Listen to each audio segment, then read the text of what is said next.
ఇంగ్లీష్‌లో మాట్లాడాలంటే భయమా? మీలాంటి వాళ్ళ కోసమే spoken English personal training classes వెంటనే జాయిన్ అవ్వండి.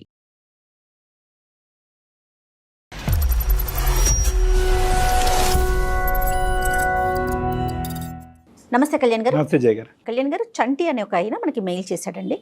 పెళ్లికి ముందు తను చేసిన తప్పిదాలు తర్వాత తన జీవితాన్ని ఎలాంటి అగమ్య గోచరంలో పడేశాయో, ఏం చేయాలో తెలియక ఇమీడియట్గా డాక్టర్ గారితో మాట్లాడాలి, ఆయన సలహా నాకు కావాలి అని చెప్పి పూర్తిగా మెయిల్ అంతా పెట్టాడండి. అయితే ఎపిసోడ్ స్టార్ట్ చేసేకి ముందు అతను కొన్ని మనకి ఆడియో ఫైల్స్ పంపించాడండి. ఒక్కసారి ఇవి విన్నాక మనం అతనితో మాట్లాడే ప్రయత్నం చేద్దాం. ఈ మధ్యకాలంలో మనం ఈ ఆడియో ఫైల్స్ అనేవి ఎక్కువగా వింటున్నాం. ఏది ఇప్పుడు లేటెస్ట్ గా జరిగింది? అవునండి. ఏంటి చంటి కాల్ రెస్పాన్స్ అవ్వవు? చెప్పేంటి ఇప్పుడు నాకు 60 lakhs కావాలని చెప్పాను కదా. 30 lakhs ఇచ్చా కదా నేను. 30 lakhs 60 lakhs కావాలి, నేను లైఫ్ లో సెటిల్ అవ్వాలనుకుంటున్నా, ఇల్లు కొనుక్కోవాలనుకుంటున్నాను చెప్పాను కదా. అవును, నాకు కూడా మ్యారేజ్ అయ్యి ఇద్దరు పిల్లలు ఉన్నారు, నేను కూడా చెప్పాను కదా. నీకు మ్యారేజ్ అయితే ఏంటి మరి 3 years కలిసి? మొదట్లో అనుకోలేదు కదా నేను. మొదట్లో అనుకునేది ఏంటి చంటి? ఇప్పుడు నాకు ఇవన్నీ చెప్పొద్దు నువ్వు. లేదు అంటే నువ్వు అప్పుడు మాట్లాడిన వీడియోస్, కాల్ రికార్డ్స్ అన్ని నేను సోషల్ మీడియాలో పెడతాను. అప్పుడు చూడు మరి ఏదైతే నేనేం చేయాలో అప్పుడు చేస్తా. ఇచ్చా కదా నేను, ఇప్పుడు ఇవ్వమంటే నేను ఎక్కడ నుండి తెచ్చి? నాకు సంబంధం లేదు అవన్నీ, నువ్వేమైనా చేసుకో, నాకు మాత్రం నా పైసలు నాకు కావాలి అంతే. నా పైసలా? ఇంకొకటి కూడా ఉందండి, ఒక్క నిమిషం. అంటే ఎన్నిసార్లు అడగాలి నిన్ను? పిచ్చిదల్లా అడుక్కోవాలా నేను నిన్ను పైసలు ఇవ్వమని? నీకు చెప్పాను కదా నేను, నువ్వు ఏం చేసుకుంటావు చేసుకో. ఏం చేసుకుంటానా తెలియదా? 3 సంవత్సరాలు కలిసి ఉన్నప్పుడు నైట్ టైమ్ లో నా పక్కన వాడు జీవితాంతం చూసుకుంటా నిన్ను. జీవితాంతం తెలియదా ఏంటి నాకు ఎందుకు చేసేటప్పుడు? ఏంటి నాకు? అవును, నువ్వు చెప్పావు కదా, నువ్వు జీవితాంతం నేను చూసుకుంటా, నిన్ను పోషిస్తా, లైఫ్ లాంగ్ నేను సెటిల్ చేస్తా అని చెప్పినావు కదా. ఇప్పుడు ఏమైతుందిరా నీకు? నాకు సంబంధం లేదు, చెప్పిన మాటలను ఏం చేసినావు? నన్ను ఇప్పుడు సెటిల్ చేయి, నువ్వు ఏమైనా వేసుకో, ఏమైనా. నా పైసలు నాకు కావాలి బే, నా పైసలు మనం మాట్లాడుకున్న వీడియోస్ అన్ని సోషల్ మీడియాలో అప్లోడ్ చేస్తా చూడు. తిరిగేసి చేసుకుని ఎంజాయ్ చూసుకుంటా అన్నావు కదా, చూసుకుంటా, లైఫ్ లాంగ్ చూసుకుంటా అని. నాకు అవసరం ఉంది డబ్బులు, నాకు తెలియదు. నువ్వు చెప్పినావు నన్ను చూసుకుంటా అని, నా పైసలు నాకు కావాలి. హలో, నువ్వు ఏం చేసుకుంటావు చేసుకో, అర్థమైందా? నేను చూడు చూడు ఏం చేస్తాను, చూడు ఏం చేస్తాను చూడు, నేను ఏం చేస్తాను సోషల్ మీడియాలో పెడతా చూడు. నువ్వు చూడు. నాకు ఈ ఆడియోలు విన్నాను. ఈమెయిల్ పంపించిందా? ఎవరు? ఈ అబ్బాయి పంపించారు అండి. ఇప్పుడు ఎవరైతే మనకి ఫోన్ లో వినిపిస్తుందో గొంతు, మెయిల్ వాయిస్, వీళ్ళిద్దరిలో లివ్ ఇన్ రిలేషన్షిప్ ఉన్నట్టుంది. ఈ అబ్బాయి ప్రస్తుతానికి అయితే మ్యారేజ్ అయిపోయింది. వాళ్ళ ప్రేమ కంటిన్యూ అవ్వట్లేదు కానీ బ్లాక్ మెయిల్ మాత్రం కంటిన్యూ అవుతుంది పూర్తిగా. అసలు ఎంత వల్గర్ లాంగ్వేజ్ మాట్లాడుతుందండి ఆమె. ఏమో ఇతని బ్యాక్గ్రౌండ్ ఏంటో, ఇతను చేసిన ప్రామిస్ ఏంటో చూడాలి. ఇప్పుడు ఇవన్నీ మొత్తం అన్ని ఇవే వింటున్నాం. అంటే అబ్బాయితో కాల్ కలిపే ముందు ఈ మధ్యకాలంలో మనం విపరీతంగా వినిపిస్తున్నటువంటి పోకళ్ళు, రికార్డింగ్లు, పోటీల మీద అక్కడ కేసులు పెట్టేటాలు, దానికంటే స్పీడ్గా ఏంటంటే అట్నుంచి ఇట్నుంచి ఆధారాలు ప్రజెంట్ చేసేసుకోవటాలు, పబ్లిక్ చేసేటటువంటి క్రమంలో ఒక ఆడపిల్ల ముందుకొచ్చి నన్ను ఒక మగాడు మానభంగం చేశాడు, లేదంటే ఇంకో విధమైనటువంటి ప్రవర్తన నాతో మొలస్టేట్ చేశాడు అనేటటువంటి క్రమంలో అక్కడ పోయినటువంటి ఆ బాధ కంటే ఇక్కడ నేను ఇంకోటి ఏదో పోగొట్టుకుంటున్నాను, నా జీవితం పబ్లిక్ అవుతుంది, ఇంట్లో 4 గోళ్ల మధ్య జరిగేటటువంటిది నా బయటకు వస్తుంది అనేటటువంటి అంశాన్ని ఎందుకు పరిగణలోకి తీసుకోవట్లేదు అనేది ఒకటి.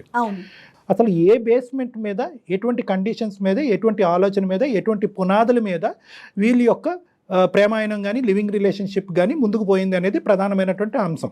ఎప్పుడైతే కనుక ఒకళ్ళు ఇంకొకరికి సాక్రిఫైస్ చేస్తారో అది మనస్ఫూర్తిగా ఒక ప్రేమతో కూడినటువంటి త్యాగం అవుతుందో ఇటువంటి గొడవలు రావు. ఎప్పుడైతే కనుక ఒకళ్ళు సాక్రిఫైస్ చేస్తారు, ఏ విధంగా సాక్రిఫైస్ చేస్తారు? ఒకరికి ఒక వర్క్లో, ఒక డాన్స్ అవనివ్వండి, లేదంటే ఇంకో వర్క్లో చిన్న వయసులోనే వచ్చి వాళ్ళకి సపోర్ట్ చేయడం అనేది జరిగింది. అవతల వాళ్ళని పూర్తి స్థాయిలో వాళ్ళ యొక్క కెపాసిటీని వాడుకోవటం జరిగింది.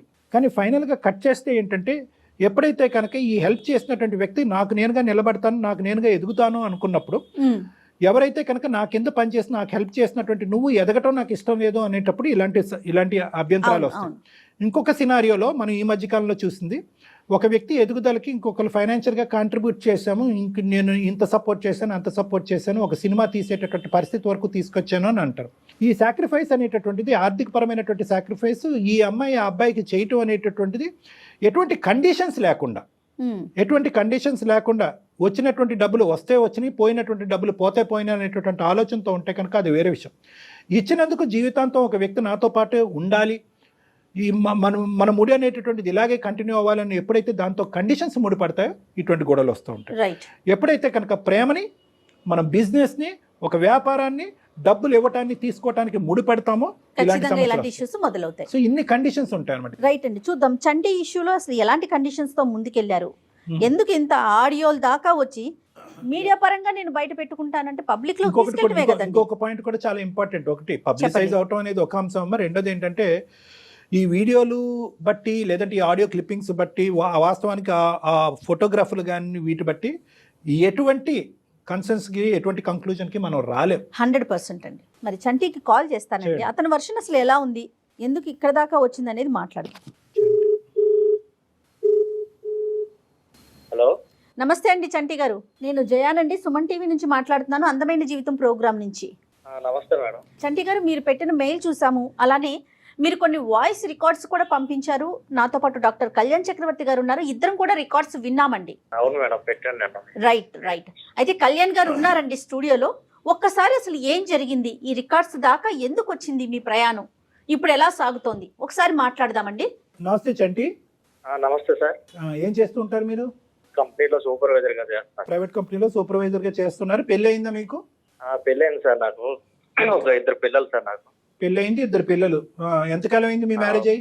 5 years అయింది సార్. 5 years అయింది. హ్యాపీగానే ఉన్నారు? అరేంజ్డ్ మ్యారేజా? Arrange marriage sir. హ్యాపీగానే ఉన్నారు నాన్న? మేమిద్దరం హ్యాపీగా ఉన్నాం సార్. Very good. అది చాలా ఇంపార్టెంట్. ఈ కేసు ముందుకెళ్లే క్రమంలో అది పునాది, అది చాలా ఇంపార్టెంట్. మీ ఇద్దరు వరకు హ్యాపీగా ఉన్నారు, మీకు 2 చక్కటైనటువంటి పిల్లలు. అసలు మీకు వచ్చిన సమస్య ఏంటి? ఈ ఆడియో క్లిప్పింగ్స్ ఏంటి? ఆడియో క్లిప్పింగ్స్ లో మాట్లాడుతున్నటువంటి అటువైపు ఉన్న ఆడపిల్ల ఎవరు? ఆవిడ మా అంటే పాత గర్ల్ ఫ్రెండ్ సార్ నాకు. చంటి, అసలు ఆ అమ్మాయి ఎక్కడ పరిచయం అండి మీకు? నేను వర్క్ చేసే దాంట్లోనే నాకు పరిచయం అయింది మేడం. ఇప్పుడు ఆ అమ్మాయి ఏమో నాకు ఫోన్ చేసి టార్చర్ పెడుతుంది సార్ నాకు. అంటే నాకు ఇలా సెటిల్మెంట్ చేయి, నాకు అప్పుడు చేస్తానన్నావు కదా. కాదు, అసలు మీ అండర్స్టాండింగ్ ఏంటి?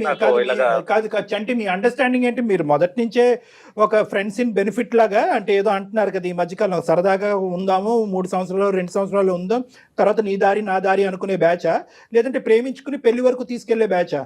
అంటే మేము లివింగ్ రిలేషన్స్ లోన మామూలుగా అంటే టైం పాస్ కోసం, కొంచెం ఎంజాయ్మెంట్ కోసం ఇలా అనేది మేము లివింగ్ రిలేషన్స్ అనేది చేసుకున్నాం సార్. మేము అంటే పెళ్లి అనే కాన్సెప్ట్ లేదు, ఇప్పుడు పెళ్లి అనేది కాన్సెప్ట్ లేకుండా మేము లివింగ్ రిలేషన్స్ అనేది చేసుకున్నాం.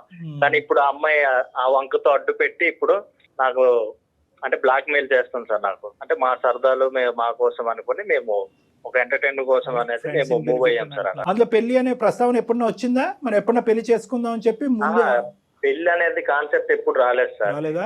అంటే మేము ఏంటంటే అలా లివింగ్ రిలేషన్స్ లోనే అలాగే మేము ఒక అంటే సరదాల కోసం ఇదే అనుకుని పెళ్లి కాన్సెప్ట్ అనేది ఎప్పుడు రాలేదు.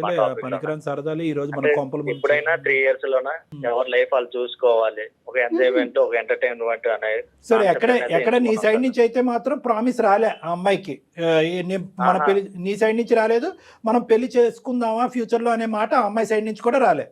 రాలేదు సార్. అంటే అక్కడ మోసం జరిగిందా లేదా అని ఆలోచిస్తున్నా. సరే, నీ వరకు వర్జన్ బానే ఉంది. ఈ అమ్మాయి ఎవరైతే ఉందో, ఎవరు నీ గర్ల్ ఫ్రెండ్, అమ్మాయి పేరేంటి? రమ్య సార్. రమ్యకి నీకు ఇలా పెళ్లి కుదిరింది, నేను పెళ్లి చేసుకోబోతున్నాను అనేది క్లియర్ కట్ గా నీ పెళ్లికి ముందు చెప్పాగా? చెప్పాను సార్ నేను. అలాగే నీ భార్యకి కూడా రమ్య అనేటటువంటి ఒక వ్యక్తి నా జీవితంలో గతంలో ఉందన్నది కూడా చెప్పారుగా? చెప్పాను సార్. సూపర్, ఓకే, అంతవరకు పర్లేదు, నో ప్రాబ్లం. రమ్యకి మ్యారేజ్ అయిందా? రమ్యకి మ్యారేజ్ అవ్వలేదు. మన కొంప అదే ముంచు. సరే, కాదు, విచిత్రం ఏంటంటే కనుక అబ్బాయికి పెళ్లి అయిపోయింది, ఈ అబ్బాయి పెళ్లి 5 years అయింది, అక్కడ ఆవిడ గారికి పెళ్లి అలానే ఉంది. అమ్మాయి తను వచ్చేసి నాకు ఒక 6 months నుండి టార్చర్ పెడుతుంది.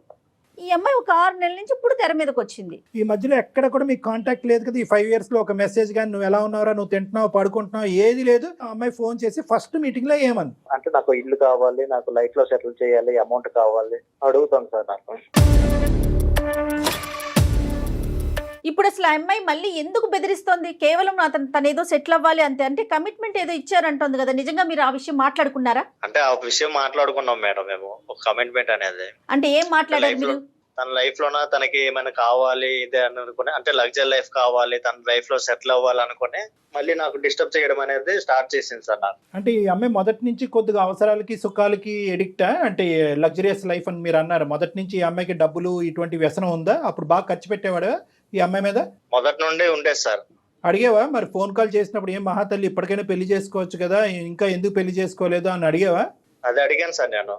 అంటే ఎందుకు ఇంకా మ్యారేజ్ చేసుకోవట్లేదు ఏంటి అంటే, నాకు ఇష్టం లేదు, నేను ఇంకా అంటే ఈ లైఫ్ నేను ఇంకా సాగరిస్తా, లగ్జరీ లైఫ్ అనేది ఉంటాను, నాకు నచ్చినట్టు నేను ఉంటాను అనేసరికి సరే నీ ఇష్టం, నీ లైఫ్ అనేది ఎలా ఉండాలనుకుంటావో అలా ఉండాలనుకోని నేను కూడా సరే అనుకుని నేను ఇక నా అదే, లైఫ్ అనేది నేను చూసుకున్నాను సార్. ఈ మధ్యలో ఆ అమ్మాయికి అయితే పెళ్లి అవ్వలేదు, కానీ మళ్ళీ నీలాంటి వాళ్ళు ఎవరైనా మధ్యలో లివింగ్ రిలేషన్షిప్స్తో మొదలు పెట్టిందా మధ్యలో ఎక్కడన్నా? అదేమన్నా తెలిసిందా? అది కూడా ఏం లేదా? నాకు అదేం తెలియదు సార్. నీకు ఆ ఇన్పుట్ ఏం లేదు, కేవలం ఏంటంటే నువ్వు నాకు ఎంత అమౌంట్ కావాలని అడుగుతుంది. ఇందాక మేము కూడా విన్నాం, ఎంత అమౌంట్? 60 lakhs కావాలి సార్. 60 lakhs? అసలు ఏమన్నా అర్థం పర్థం 60. ఉండాలి బ్లాక్మెయిల్ చేయడానికైనా. 60 lakhs ఎక్కడి నుంచి వస్తాయి, ఎక్కడి నుంచి ఊడిపడితే? లేదంటే నీకేమన్నా ఇంత ఆస్తులు అంత ఆస్తులు ఉన్నాయని ఏమన్నా చెప్పావా ఇంతకు ముందు? నీ కహాని అంతా బాగా తెలిసి అడుగుతుంది ఆ అమ్మాయి. నేను అవేం చెప్పలేదు కానీ సార్, నాకైతే 60 lakhs డిమాండ్ చేస్తే నేను దాంట్లో 30 lakhs అనేది ఎలానో అరేంజ్ చేసుకొని ఇచ్చాను సార్. ఇక నుండి అయినా ఇక 30 lakhs ఇచ్చారా మీరు ఆల్రెడీ? 30 lakhs ఆల్రెడీ 30 lakhs ఇచ్చా మేడం. ఇక నుండి అయినా లైఫ్ లో ఎలా అయినా సెటిల్ అయ్యి హ్యాపీగా ఉండు అనుకుని, ఇంకా నాకు డిస్టర్బ్ చేయకు, నాకు ఒక ఫ్యామిలీ ఉన్నది అనుకుని నేను మరీ చెప్పి అంటే నా ఆడియో నా వీడియో అనేది ఏదైనా ఉంటే నాకు ఇచ్చేయండి అని 30 lakhs వరకు నేను అరేంజ్ చేసి, నా స్తోమత వరకు నేను అరేంజ్ చేసి నేను ఇచ్చేసా సార్. ఇచ్చినా కంటిన్యూ అవుతుందేంటి మరి? ఇచ్చినా కూడా తను ఇంకేం కావాలనుకుంటుందో, ఇంకేం కోరుకుంటుందో ఏమో, ఇంకా 10 రోజుల నుండి నాకు ఒకటే టార్చర్ చూపిస్తుంది సార్. నాకు ఇటు నా పిల్లల దగ్గర నేను ఉండాలా, లేకపోతే నా లైఫ్ లో ఎలాగా, నాకు అసలు నా మైండ్ లో ఏమవుతుందో నాకే అర్థం అవ్వట్లేదు సార్. నేను డిప్రెషన్ లోకి వెళ్ళిపోతున్నాను. నేను నీది 10% డిప్రెషన్, మీ ఆవిడది 90% డిప్రెషన్. ఆ మహాతల్లిని తీసుకోవాలి అసలు కాల్లో నరకయాతన చెయ్యని తప్పుకు అనుభవిస్తుంది మహాతల్లి ఆవిడ. సరే అవన్నీ పక్కన పెట్టండి. ఆవిడ ఏంటంటే నీ పేరు రాసి చచ్చిపోతాను, నాకు ఇలా చేసావు అలా చేసావు అనుకున్న ఒకటే టార్చర్ సార్ నాకు. నేను అసలు ఉండాలా లేదా అనేది నాకే ఆలోచనలు ఎక్కువ పెరిగిపోతున్నాయి. 30 లక్షలు ఇచ్చినట్టు నీ భార్యకి తెలుసా? 30 లక్షలు తెలుసు సార్ మా భార్యకి. నేను రైటింగ్ నాకు ముట్టింది, నేను నీకు సంబంధించినటువంటి విషయాలు ఏమి బయట పెట్టను అని ఏమన్నా ఇన్ రైటింగ్ ఇచ్చిందా? లేదు, రాయించుకోలేదు మేడం. అది కూడా రాయించుకోలేదు. కాదు, ఇప్పుడు ఇంకో 30 లక్షలు ఇవ్వడానికి రెడీ అయిపోయారా మీరు? లేదంటే ఇవ్వలేని పరిస్థితిలో మా దగ్గర సార్ ఇంకా 30 లక్షలు ఇంక ఇవ్వడానికి నా దగ్గర ఇంకేం లేదు, అయిపోయింది, ఊడి చేసే మొత్తం అంతా. సరే అదే సార్, మీరే ఇంకా నాకు న్యాయం చేయాలి సార్. ఇంకా నా స్తోమత వరకు నేను ఇచ్చాను. అవును, మరి ఆ అమ్మాయి మొదటి నుంచి ఈ అమ్మాయి కొత్తగా వచ్చినటువంటి వ్యసనం ఆలోచన అయితే కాదు. ముందు నుంచి ఈ అమ్మాయికి సంతోషాలకి సుఖాలకి డబ్బులకి బాగా అలవాటు పడింది. బాగా కొన్ని 3-4 సంవత్సరాల పాటు ఆ అమ్మాయిని ఉదయం నుంచి సాయంకాలం వరకు బాగా మేపావు. ఇంకా తర్వాత ఆ అమ్మాయిని, అంటే తప్పుగా అనుకోవద్దు, నువ్వు చేసినటువంటి అలవాటే ఈరోజు నీ మెడ చుట్టుకుంది. అందు గురించి ఈ ఫ్రెండ్స్ ఇన్ బెనిఫిట్, ఈ లివింగ్ రిలేషన్షిప్స్ మన సాంప్రదాయానికి విరుద్ధం, వర్కౌట్ అవ్వదు అని తల నెత్తి నోరు మేము బాదుకునేది ఇందు గురించే. ఆ అమ్మాయి ఎప్పుడైతే కనుక నీకు బాగా అలవాటు పడి ఎడిక్ట్ అయిందో, ఎప్పుడైతే నువ్వు గుడ్ బై చెప్పావో, ఆ పైనుంచి ఏది లగ్జరీ 3 అంతస్తుల మ్యాడ్ నుంచి పూరు గుడిసెలోకి వచ్చినట్టు అయ్యింది ఆ అమ్మాయి. అది జీర్ణించుకోలేకపోయింది. 5 సంవత్సరాల పాటు ఖచ్చితంగా ఇంకో బకరగాడు దొరుకుతాడని ఎతికింది, దొరకలేదు. అటు తిరిగి ఇటు తిరిగి వచ్చి మళ్ళీ నీ మెడకే వేసింది. అయినా ఈ వీడియో క్లిప్పింగ్లు, ఈ ఫోటోలు ఇద్దరు అనుకునే చేసుకున్నారా, లేదా నీకు తెలియకుండా రికార్డ్ చేసింది ఇవన్నీ? లేదు సార్, నాకు తెలియకుండా ఇవన్నీ రికార్డ్ చేసింది సార్. నాకు తెలియకుండా రికార్డ్ చేసుకుని జాగ్రత్త భద్రపరుచుకుంది. ఈ అమ్మాయికి ఇదేది కొత్త అలవాటు కాదేమో, పాత అలవాటే అన్నట్టు అనిపిస్తుంది. లేదంటే ఆ అమ్మాయి రికార్డ్ చేస్తుంది అంటే కనుక అప్పుడు ఏది వీళ్ళిద్దరు లివింగ్ రిలేషన్షిప్ లో ఉన్నప్పుడు అంటే కనుక ముందస్తుని ఈ అమ్మాయికి ప్లాన్ ఉంది. వీడు ఎప్పుడైనా చేతిలో జారిపోతే వీడి స్థానంలో ఇతని స్థానంలో ఇంకో వ్యక్తి వస్తే కనుక సరే అంతే కదా. ఒకప్పుడు ఇతని స్థానంలో రాకపోతే కనుక నా బ్రతుకు తెరువు గురించో, లేదంటే సో కాల్డ్ నా సెటిల్మెంట్ గురించో మళ్ళీ ఇతని మెడకి నేను ఉరితాడు వేయాలంటే కనుక ఇవి భద్రపరచుకోవాలని చెప్పి ఇది ప్లాన్ ఆఫ్ యాక్షన్ తోనే కదా ఖచ్చితంగా కళ్యాణ్ గారు. సో అలవాటు ఉంది. ఇక్కడ ప్రధానంగా వచ్చేటటువంటిది ఏంటంటే చెప్పేటటువంటి వ్యక్తి ఏం చెప్పాడు, వినేటటువంటి వ్యక్తి ఏం విన్నారు, వీళ్ళిద్దరి మధ్యన జరిగిన ప్రామిసెస్ ఏంటి, కండిషన్స్ ఏంటి, స్టార్టింగ్లో ఏమనుకున్నారు, ఒక 2 to 3 years తర్వాత ఏమనుకున్నారు, ఇరువైపులకు కానీ ప్రేమ కాకుండా వేరే సంబంధాలు వచ్చినప్పుడు ఏ విధంగా వాళ్ళిద్దరూ డిపార్ట్ అయ్యారు, ఎటువంటి కండిషన్స్ మీద డిపార్ట్ అయ్యారు, ఇద్దరు ఒకే ఆలోచనతో డిపార్ట్ అయ్యారా, స్మూత్గా డిపార్ట్ అయ్యారా, లేదంటే ఒక బాధతో ఒక ఇమోషన్తో డిపార్ట్ అయ్యారా.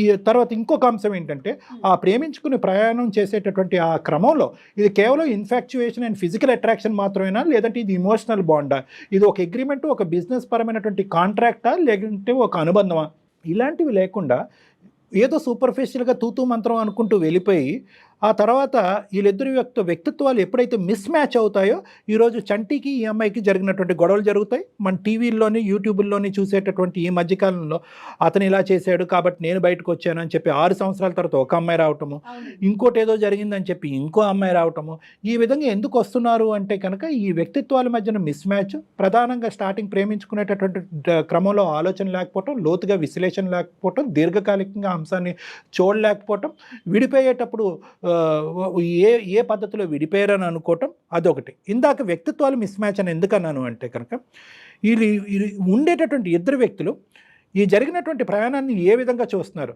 దాన్ని ఒక ప్రేమగా చూసారా, ఒక బిజినెస్ కింద చూసారా, ప్రేమ పెళ్లి కింద మారుతుంది అనుకున్నారా, ఒక కాంట్రాక్ట్ కింద చూసారా?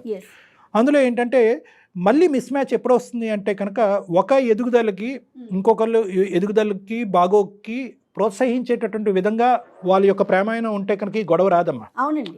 ఎప్పుడైతే కనుక ఒకళ్ళు ఎదిగిపోతున్నారు, ఇంకొకళ్ళని అనగదొక్కుతున్నారు అనే పరిస్థితి వచ్చినా, ఎప్పుడైతే కనుక ఒకళ్ళు ఆర్థికంగా స్థిరపడ్డారు, ఇంకొకరు వాడుకోబడ్డారు అనేటటువంటి ఫీలింగ్ వచ్చినా ఈ గొడవలు అవుతూ ఉంటాయి అన్నమాట.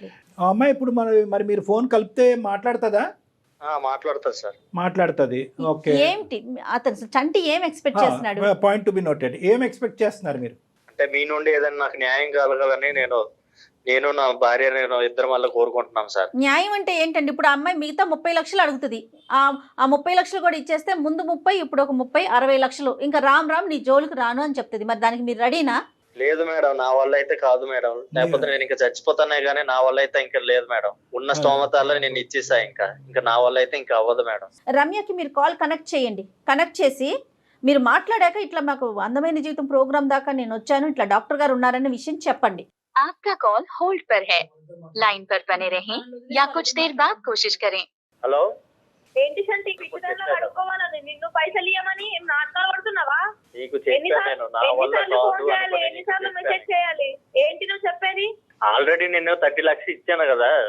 30 lakhs ఇస్తే మిగతా 30 lakhs కూడా నీకు నేను ముందే చెప్పాను నా వల్ల కాదు, ఈ 30 లక్షలతో సరిపెట్టుకో అనుకుని నువ్వు 30 lakhs నువ్వు అరేంజ్ చేసినప్పుడు ఇంకా 30 lakhs నీకు అరేంజ్ చేయడం నీకేం కష్టమేం కాదు. అవును, నీకేమైనా నేను అప్పుకున్నాను. హలో, చేస్తా. నువ్వు ఇయ్యనంటే చెప్పు, నేను ఏం చేయాలో అది చేస్తా.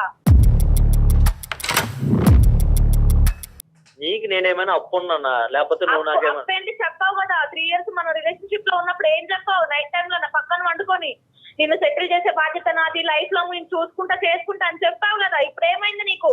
అప్పుడు మనం అవన్నీ మాట్లాడుకోలేదు కదా. మాట్లాడవు కదా, నా దగ్గర లేవా? రికార్డ్స్ ఉన్నాయి, వినిపించాలా నీకు? పెట్టాలా?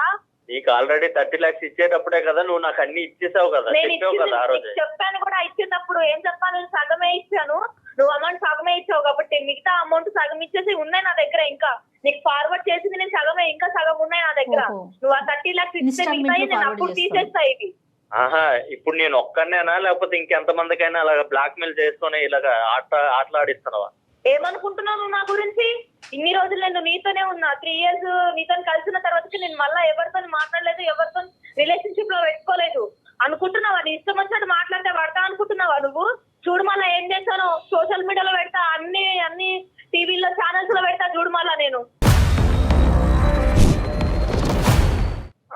మాట్లాడతాను చెప్తే నీకు అర్థమైతే లేదు, చేతతోనే చూపించాలే. హలో, మరి నాకు 5 సంవత్సరాలు అయ్యి పిల్లలు అయ్యి అప్పుడు కాకుండా మళ్ళీ నాకు ఇప్పుడు కొత్తగా టార్చర్ ఏంటి అంటున్నా? అవును, నువ్వు నన్ను చూసుకుంటానని చెప్పావు కదా. మళ్ళా నిన్ను చూసుకుంటాను. అవును, ఎప్పుడు చెప్పిన మాటే కదా. అంటే అప్పుడు నాతో కలిసి ఉండాలి, నాతో అనుకోవాలని చెప్పినావు ఆ మాటలన్నీ నువ్వు. ఇప్పుడు రిలేషన్స్ లోన మనము ఉండేటప్పుడు ఎన్నైనా చెప్తానబ్బా, ఇవంతా కాదు గాని అందమైన జీవితాల ప్రోగ్రామ్ ఉంది. ఆ ప్రోగ్రామ్ లోనే ఇవన్నీ తేల్చుకుందాం. నేను కాన్ఫిడెన్స్ కాల్ అనేది కలుపుతా. నా వల్ల ఇక కావట్లేదు, అర్థమైందా?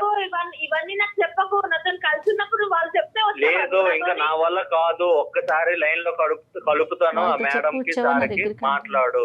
ఆ తర్వాత ఇవన్నీ నేను మాట్లాడాను, నాకు లేదు. ఆల్రెడీ కాన్ఫరెన్స్ కాల్ కలిపేశాడు, మేము బ్యాక్గ్రౌండ్ లో ఉన్నాము. మేమేంటంటే నువ్వేవో ఇందాకటి నుంచి ఆ వీడియోలు అవేవో ఇస్తానంటున్నావు కదా, ఫస్ట్ సుమన్ టీవీలోనే మనం ప్రజెంట్ చేద్దాం, అది టెలికాస్ట్ చేద్దాము. మాకు పంపిస్తావా ఒక్కసారి అర్జెంటుగా? మాకు టీఆర్పీ కావాలి, నీ వీడియో క్లిప్పింగ్స్ కావాలి. సో అర్జెంటుగా నువ్వు మాకు పంపిస్తే కనుక మేము ఇప్పుడే లైవ్లో వేసేస్తాం ఇది. అందులో నువ్వు కూడా ఉన్నావు కదా, సూపర్ హిట్ అవుతుంది. అర్జెంటుగా పంపించు. నువ్వే హలో? ఇందాకటి నుంచి నేను పంపిస్తాను అంటున్నావు కదా, ఇంకెందుకు ఒక్క క్షణం కూడా వెయిట్ చేయకు. మా వాట్సాప్ నెంబర్ నీతో షేర్ చేస్తాం. అర్జెంటుగా పంపిస్తే కనుక ప్యారలల్గా నువ్వు ఒక యూట్యూబ్ వీడియో చూసుకో, లైవ్లో ఎంత అందంగా ఉన్నారో మీ ఇద్దరికి కనిపిస్తారు కదా, అది చూసుకుంటూ అప్పుడు మనం ప్యారలల్గా మాట్లాడుకుందాం, బాగుంటుంది మసాలా. ఒక్కసారి ఆలోచించు రమ్య, వీడియోలు పోస్ట్ చేస్తాను, పబ్లిక్ చేస్తానంటున్నావు, ఆ వీడియోలో నువ్వు లేవా? నన్ను బ్లడ్ చేసుకుని నిన్ను బ్లర్ చేసుకొని అతన్ని మాత్రం చూపిస్తావా? ఇదేనా నీ వ్యాపారం? అంటే వీడియోలు రికార్డ్ చేయటము, దాన్ని బ్లర్ చేయటము, దాన్ని ఎడిట్ చేయటము, మగవాళ్ళని బ్లాక్మెయిల్ చేయటము, డబ్బులు వసూలు చేయటం అనేది ఇది కొత్తగా జరిగినటువంటి అంశము. చంటితో ఒక్కడితోనే జరిగిందని మేము ఎలా నమ్మాలి? అసలు చంటి నీకేం ప్రామిస్ చేశాడు? అసలు ఆ 3 సంవత్సరాల పాటు మీ ఇద్దరు జరిగిన ప్రయాణం ఏంటో చెప్పు, నీ వర్జన్ చెప్పు. సార్ 3 years మేము కలిసి లివింగ్ రిలేషన్షిప్ లో ఉన్నాం సార్ మేము. ఓకే, అయితే తను నాకు మాట ఇచ్చాడు, లైఫ్ లాంగ్ నేను చూసుకుంటాను, నేను సెటిల్ చేసే బాధ్యత నాది అని. ఏది పెళ్లి చేసుకుని సెటిల్ చేస్తా అన్నాడా? పెళ్లి చేయకుండా నువ్వు సెటిల్ అయ్యేటట్టు చూసుకుంటా అన్నాడా? పెళ్లి అనే ప్రస్తావన ఉందా లేదా? అసలు సెటిల్మెంట్ ఏంటి? పెళ్లి లేదు సార్, మేమిద్దరం ఎవరు పెళ్లి ప్రస్తావన తీసుకురాలేదు సార్. 3 years సూపరమ్మా. కలుస్తున్నాము. ఎంత విడిపోయాము. ఆదర్శవంతులు మళ్ళీ మీరు. నేను తనతో మాట్లాడాను, కాల్ జస్ట్ నార్మల్ గా అడిగాను సార్, ఇట్లా నన్ను సెటిల్ చేస్తా అన్నావు కదా, నన్ను సెటిల్ చెయ్యు, నేను ఇప్పుడు సెటిల్ అవ్వాలనుకుంటున్నాను, నాకు ఒక ఇల్లు కావాలి, నాకు 60 lakhs కావాలి, నువ్వు ఇయ్యు అని చెప్పి అడిగాను సార్. కదమ్మా, ఇప్పుడు అతను పెళ్లి చేసుకోను అని అంటే నాకు కొంత క్లారిటీ కావాలి తల్లి. ఇక్కడ ఎవరి తప్పు అనేది ప్రధానంగా. ఇప్పుడు ఇందాక నువ్వు అన్నావు నా దగ్గర ఆడియో రికార్డింగ్, మిగతా రికార్డింగ్లు నాకేం అక్కర్లేదులే, కానీ ఒక్క రికార్డింగ్ గురించి అయితే మాత్రం నేను ప్రస్తావన చేస్తాను. అదేంటంటే కనుక మీరిద్దరూ ఆ కమిట్ అయ్యి బెడ్ మీద ఉండేటటువంటి సమయం సందర్భంలో పెళ్లి చేసుకోవాలి అనే ప్రస్తావన రాలేదంటున్నారు. అంతవరకు నువ్వు అదే అంటున్నావు, అతను అదే అంటున్నారు. సో పెళ్లి చేసుకుంటాను అన్నాడు, మోసం చేశాడు అనేటటువంటిది ఇతరత్ర కార్యక్రమాల్లో మేము వినేటటువంటి గొడవ ఇక్కడ లేదు, అంతవరకు క్లియర్. కానీ ఆ కంఫర్ట్ జోన్లో ఉన్నప్పుడు అతను నీకు, రమ్య నేను నిన్ను పెళ్లి చేసుకోను కానీ నిన్ను సెటిల్ అయితే చేస్తాను అని అయితే ప్రామిస్ చేశాడమ్మా నీకు? చేశాడు సార్, చేశాడు. కానీ నీకు ఉద్యోగం ఉంది కదమ్మా, అతను నిన్నెందుకు సెటిల్ చేయాలి? నాకు అర్థం కావట్లే. పెళ్లి కానప్పుడు, కలిసి లేనప్పుడు ఒకప్పుడు చేస్తే ఎలా నమ్ముతావు? అలాంటప్పుడు కలిసి ఉండాలి కదా, మరి ఎందుకు విడిపోయారు? నన్ను సంతోష పెడుతున్నప్పుడు, నేను నిన్ను సుఖ పెడుతున్నప్పుడు ఆ కార్యక్రమంలో నువ్వు ప్రతి సందర్భంలో నాకేంటంటే నా సెటిల్మెంట్ గురించి మాట్లాడావు, దానికి సంబంధించినటువంటి ఆడియో రికార్డింగ్ కూడా ఉంది. ఎప్పుడైతే నీకు పెళ్ళి అయ్యిందో అది విస్మరించావు, నీ ప్రామిస్ బ్రేక్ చేసావు అన్నట్టుగా ఈ అమ్మాయి మాట్లాడుతుంది. అంతేనా రమ్య? అవును సార్. ప్రామిస్ చేసాడే అనుకో తల్లి, ఎలా నమ్ముతావమ్మా? అతనికి బరువు బాధ్యతలు ఉండవా? పాత గర్ల్ ఫ్రెండ్కి ఇంకా ఆ అమ్మాయిని సుఖపెడుతూ, ఆ అమ్మాయిని సంతోష పెడుతూ, ఆ అమ్మాయిని సెటిల్ చేసే కార్యక్రమంలో ఉండాలా? అతను ఉద్యోగం చేసుకోడా? భార్య పిల్లలు ఉండరా? లేదు సార్, ఇవన్నీ నాకు సంబంధం లేదు. కానీ తను నాకు ఇవ్వాల్సిన 60 lakhs ఇచ్చేస్తే 30 ఇచ్చాడు సార్, ఇంకా రిమైన్ 30 lakhs గడుపుకుంటే ఏం కాదు, నువ్వు నీ 30 కూడా అడిగి తిరిగి ఇవ్వాలి. అవన్నీ తర్వాత మాట్లాడదాం. డిమాండ్ చేస్తున్నావు ఏంటి? అసలు నువ్వు డిమాండ్ చేసేటటువంటి హక్కు ఎవరు ఇచ్చారు? పాపం ఆ బాధితురాలు ఏమి తప్పెరగినటువంటి ఆ అమ్మాయి ఈ రోజు 2 పిల్లల్ని వేసుకుని ఆ అమ్మాయి నలిగిపోతుంది, కింద మీద పడుతూ మొత్తం ఇల్లంతా ఊడ్చి, బ్యాంకులన్నీ ఊడ్చి, బంగారం తాకట్టు పెట్టి 30 లక్షలు నీకు ఇస్తే ఇంకో 30 చాలదు, ఇంకో 30 కావాలని నువ్వు అడుగుతున్నావా? ఇప్పటి వరకు వాళ్ళిద్దరే ఉన్నారు, ఇప్పుడు మొత్తం పెద్ద సైన్యం ఉంది. అసలు నీకు ఏం అన్యాయం జరిగింది కాబట్టి నువ్వు డిమాండ్ చేస్తున్నావు? ఎటువంటి ప్రామిస్ చేసి అతను నేను ఏమైనా చీటింగ్ చేశాడా? చీటింగ్ చేసినందుకు పారితోషికంగా, పరిష్కారంగా నువ్వు డబ్బులు అడుగుతున్నావా? అది కూడా కాదు అని నువ్వు అంటున్నావు. అది కూడా కాదు, అతను నన్ను ఎప్పుడు చీట్ చేయలేదు, కేవలం ఏంటంటే సెటిల్ చేస్తా అన్నాడు. నీ సెటిల్మెంట్కి ఎక్కడన్నా దాహం తీరే అవకాశం ఉందా? నీకు 100 కోట్లు ఇచ్చినా సెటిల్ అవుతావు నువ్వు? ఇటువంటి ఆలోచన ఉండేవాళ్ళు అసలు అతను నిన్నెందుకు సెటిల్ చేయాలి? నీ ఉద్యోగం ఏమైంది? నీ చదువు ఏమైంది? ఏ ఉద్యోగం లేదు, ఏ చదువు లేదు, ఇదే నా వ్యాపారం అంటారా? ఇదేనా నీ వ్యాపారం? సార్ ఏంటి సార్ మీరు అలా మరి మాట్లాడుతున్నారు? అంతే అంటానమ్మా. అసలు మీ ఇద్దరి మధ్యన లివింగ్ రిలేషన్షిప్ లో ఉన్నప్పుడు, పెళ్లి అనే ప్రస్తావన లేనప్పుడు అసలు నువ్వు ఎందుకు రికార్డింగ్లు చేసుకుని భద్రపరుచుకున్నావు? ఎటువంటి ఉద్దేశం ఉంటే కనుక భద్రపరుచుకుంటారు? అది రేపొద్దున ఎప్పుడో వాడాలి, నాకు డబ్బులు అవసరమైనప్పుడు వాడాలి అనేటటువంటి ఉద్దేశంతోనే కదా నువ్వు భద్రపరుచుకున్నావు. అతను సెటిల్ చేస్తాను లేదు అనేటటువంటి మాట తీసి పక్కన పెట్టు. ఇక్కడ నలుగురు అడిగేటటువంటి ప్రధానమైనటువంటి అంశం ఏంటంటే మీ లివింగ్ రిలేషన్షిప్లో ఎటువంటి కమిట్మెంట్స్, ఎటువంటి కండిషన్స్, ఎటువంటి మ్యారేజ్ లేనప్పుడు అసలు సెటిల్మెంట్ అనేటటువంటి పదం ఎందుకు వస్తుంది?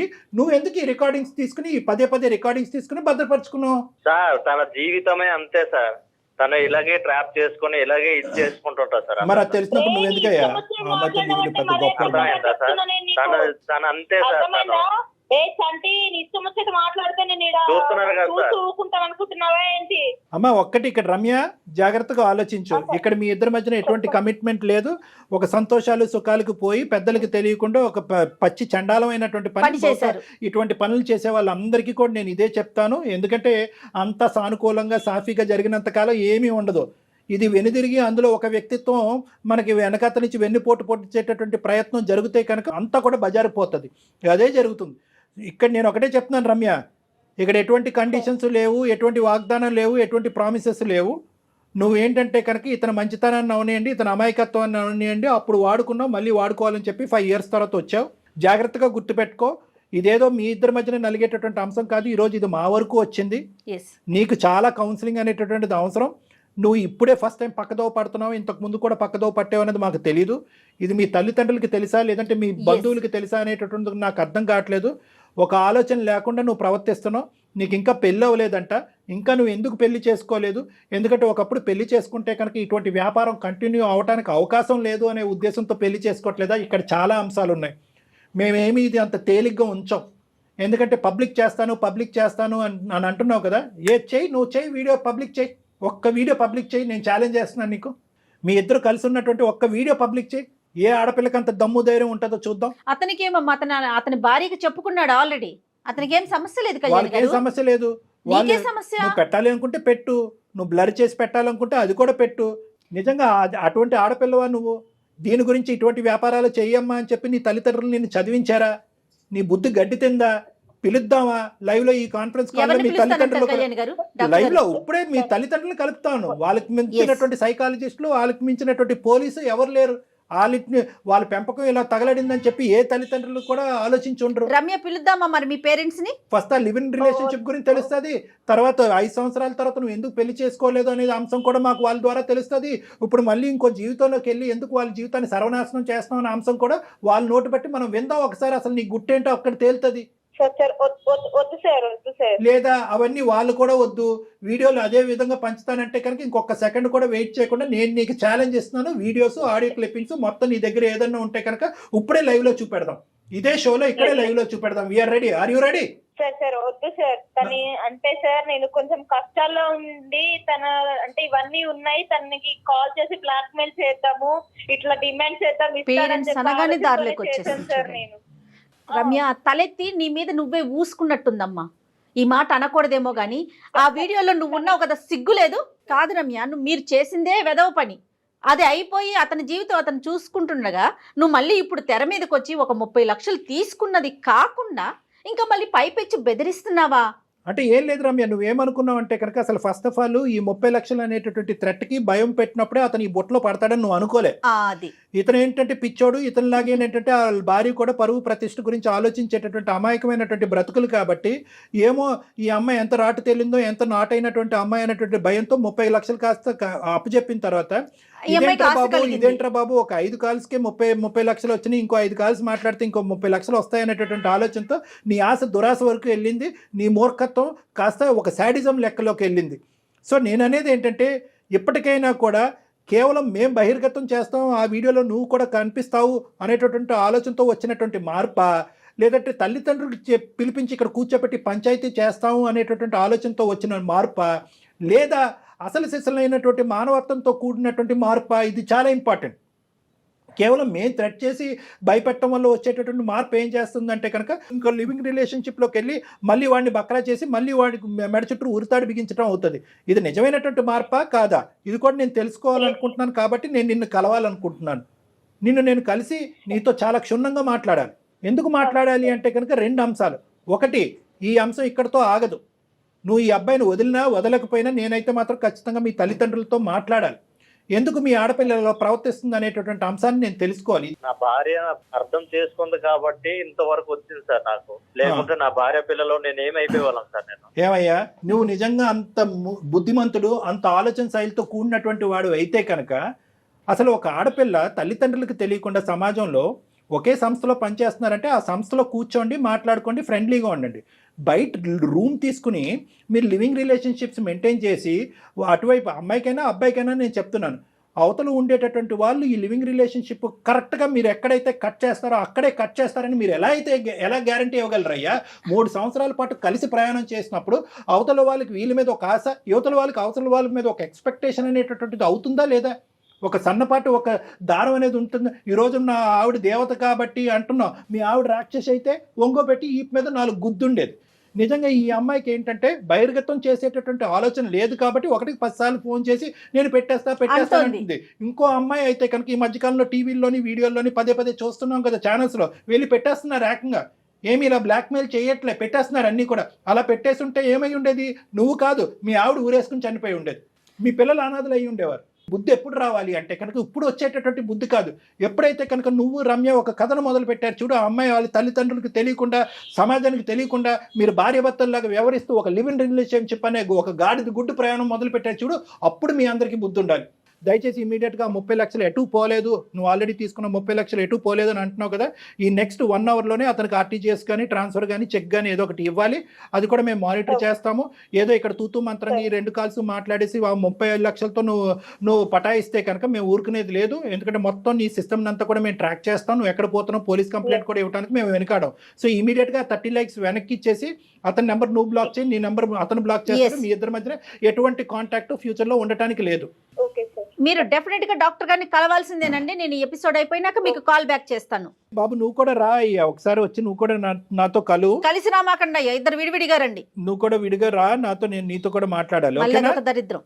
ఓకే సార్, సరే థ్యాంక్ యూ సార్. సార్. మీరు కాబట్టి ఇంత చాలా ఓపిక్గా, అంటే నెంబర్ ఆఫ్ కేసెస్ చూస్తారు కదా కళ్యాణ్ గారు, మీరు ఇట్లానే ఉంది జనరేషన్ అంతా, యూత్ అంతా ఇట్లానే ఉందని అనిపిస్తుందేమో కానీ నాకు అసలు అతని కన్నా కూడా అమ్మాయి మీద ఎక్కువ కోపం వస్తా ఉందండి. అంటే నేను చూపిస్తాను, అందులో నువ్వు ఉన్నావు కదా, ఆ మినిమం సెన్స్, నేనున్నా పర్వాలేదు, అదేగా ఆలోచన, తనున్నా పర్వాలేదా? ఇప్పుడు చూసేది ఏంటంటే అమ్మ, చాలా సందర్భాల్లో ఇప్పుడు బయట కూడా చూసేటటువంటి వాటిల్లో ఏంటంటే ఆ ఈగో ఏ లెవెల్ వరకు వెళ్ళిపోతుంది అంటే కనుక, ఆ ఈగో ఏ లెవెల్ వరకు వెళ్ళి ఆ విశ్లేషణ శక్తి అనేటటువంటిది పోయి, నా పరువు పోయినా పర్లేదు పక్కన వాళ్ళు పరువు పోవాలి, ఆ విధంగా నేను రివెంజ్ తీసుకోవటం అనేటటువంటి ముఖ్యమైనటువంటి ఉద్దేశంతో వెళ్తున్నటువంటివే ఇవన్నీ కూడా. రివెంజ్ నాకు కావాల్సింది నాకు కాకుండా వేరే వాళ్ళకి పోతుంది. ఎక్కడైనా చూడండి, అంతకుముందు ఒక డాన్స్ డైరెక్టర్ సంబంధించినటువంటి అంశం చూడండి, లేదంటే మొన్న ఇంకొక ఎవరో యూట్యూబర్ సంబంధించినటువంటి అంశం అవనివ్వండి, నాకు కానటువంటిది వేరే చోటకు పోతుంది. నువ్వు 10 చూపెడితే నేను 12 చూస్తాను అనేటటువంటి ప్రజెంట్ సోషల్ మీడియాని బేస్మెంట్ తీసుకుని చేసేటటువంటి ఒక పనికిరాని యుద్ధం కింద. అవును కళ్యాణ్, కానీ ఎటు పోతున్నాం, మన సమాజం ఏంటి, రేపటి రోజున మన పిల్లలకి మనం ఏం అందిస్తున్నామని కూడా ఆలోచించట్లేదు కదా డాక్టర్ గారు. జయ గారు ఆలోచన అనేది చేయట్లేదు కాబట్టి ఈ దరిద్రం మనం చూస్తున్నాము. ఇక్కడ ఏంటంటే రమ్యకి ఎందుకంటే స్పీడ్గా మనం మాట్లాడలేం, ఎందుకంటే ఆ అమ్మాయి సింపుల్గా కట్ చేసేసి ఆ ఆవేశంతో నిజంగా పబ్లిసైజ్ చేసేసి ఉందనుకోండి, మొత్తం అందరికీ పీకలు తెగిపోతాయి. సో కాబట్టి ఏంటంటే ఆ అమ్మాయిని ఫస్ట్ ఆఫ్ ఆల్ మనం ఇమోషనల్గా ట్రాప్ చేసి పేరెంట్స్ని ఇన్వాల్వ్ చేసి ఇలా జరుగుతుందమ్మా అనేటటువంటి విధంగా చెప్తే కనుక ఏమీ లేదు. సింపుల్గా చెప్పాలంటే రమ్య అనేటటువంటి ఆడపిల్ల సుఖాలకి సంతోషాలకి ఈజీగా షార్ట్ కట్ పద్ధతిలో జీవితాన్ని ముందుకు పంపించేటటువంటి విధంగా ఆ అలవాటు పడింది.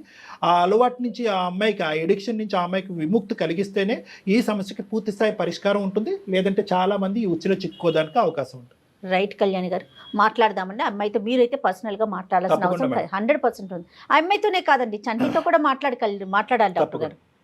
రైట్ అండి, నమస్తే. Thank you. ముకుంద జ్యువెల్లర్స్ మొట్టమొదటి ఫ్యాక్టరీ అవుట్లెట్ ఇప్పుడు కూకట్పల్లి, కొత్తపేట్, సోమాజిగూడ మరియు ఖమ్మంలో.